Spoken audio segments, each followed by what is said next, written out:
सर्वसामान्यांच्या हक्काचा आवाज जागर जनस्थान। दीपनगर वीज निर्मिती प्रकल्पातील कामगार वसाहतीमध्ये रस्त्यालगत मोठमोठे गवत वाढल्याने मच्छर जीव जनावरांचा धोका निर्माण झाला आहे।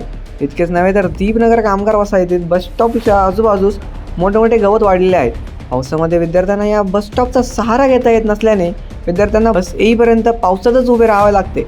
दीपनगर प्रशासनाकडून ठेकेदाराला गवत काढण्याच्या नावाने करोडो रुपये ठेके दिले जातात, परंतु कामे होत नसून वरचेवर कामे करून पुन्हा तसेच गवत दिसून येत, त्यामुळे भर पावसात विद्यार्थ्यांना मोठा त्रास सहन करावा लागतो। लाखो रुपयांचा ठेका देऊन या बस स्टॉपला रंगोटी करण्यात आली, मात्र देखील दुरुस्तीचे कामाकडे ठेकेदाराकडून दुर्लक्ष केले जातं। तरी अधिकाऱ्यांना संबंधित अधिकारी पाठीशी का घालतात असा प्रश्न सामान्य जनतेला पडलेला आहे। असाच प्रकार मागील वर्षी एका ठेकेदाराने केला होता। बस स्टॉपमध्ये सिमेंटच्या गोण्या ठेवून बस स्टॉपला सिमेंट ठेवण्याची गोडाऊन बनवले। मागील वर्षी देखील विद्यार्थ्यांना असाच पावसाचा सामना करावा लागला होता, त्याबाबतही अधिकाऱ्यांनी दुर्लक्ष केले होते।